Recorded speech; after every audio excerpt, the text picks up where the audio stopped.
dia. É uma satisfação estar aqui, parabenizar a Secult For pela tentativa de mais um carnaval, né? Um grande carnaval na cidade de Fortaleza. E eu sou um dos representantes dos blocos da periferia, como dizer aqui, sou um dos diretores do bloco Sai na Marra, do bairro Éden, há 14 anos, nessa brincadeira de início do ano, uma brincadeira muito séria, né? Nós fazemos o pré-carnaval, né? Nós temos uma preocupação muito grande. A população vai para brincar e nós vamos para fazer um trabalho, né, cultural, um trabalho sério. E precisamos dessa parceria sempre com a Secult For, com o governo do Estado, com quem quiser nos ajudar. E há 14 anos, né, o carnaval é Benfica e Praia de Iracema. Nós lançamos o bloco Sai na Marra, né, e a partir daí começou a pipocar os blocos lá na região oeste, né, e depois na cidade de Fortaleza. Nós temos a satisfação de estar há 14 anos nessa brincadeira séria. Agora, minha pergunta, primeiro, é o seguinte: o edital, nós vamos ter até sexta-feira para fazer alguma modificação, não é isso?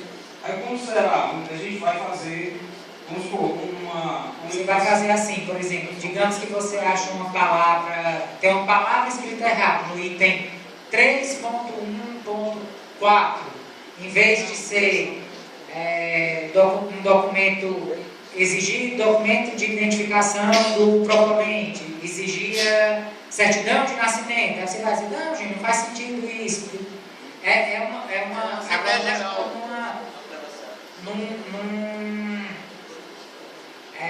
A ideia é identificar possíveis lacunas.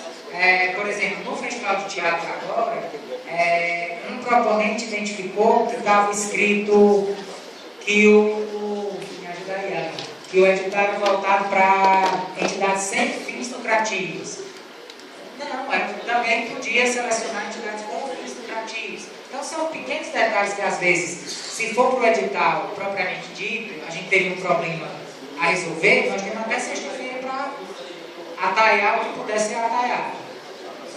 E a segunda pergunta é que, como eu falei, há 14 anos nós estamos, né, nessa brincadeira, já passamos por alguns problemas de recebimento de recursos, né? Após a aprovação, como será o recebimento de recursos para cada bloco? Esse ano recebemos na hora, não recebemos? Não, pois é, mas outros anos... Então, aí assim, a gente faz o seguinte, a gente tenta, o negócio é um passo de cada vez. Esse ano, 2013, tanto os blocos de pré-carnaval como as agremiações da Domingos Olímpio a gente conseguiu que os pagamentos fossem feitos antes do carnaval, apesar de pouquíssimo tempo. Para o ano que vem, o nosso desejo é esse, é de efetivar esse pagamento o mais rápido possível. Agora, vamos tentar ver que o nosso prazo é apertado. A gente está divulgando o resultado do pré 15 dias antes do pré começar. O carnaval tem uma folguinha ainda, porque só começa dia 1º de março. Então, mas o cronograma de pagamento o desejo nosso é ser anterior. Não faz sentido fomentar para depois. Tá certo. Obrigado e um bom dia a todos.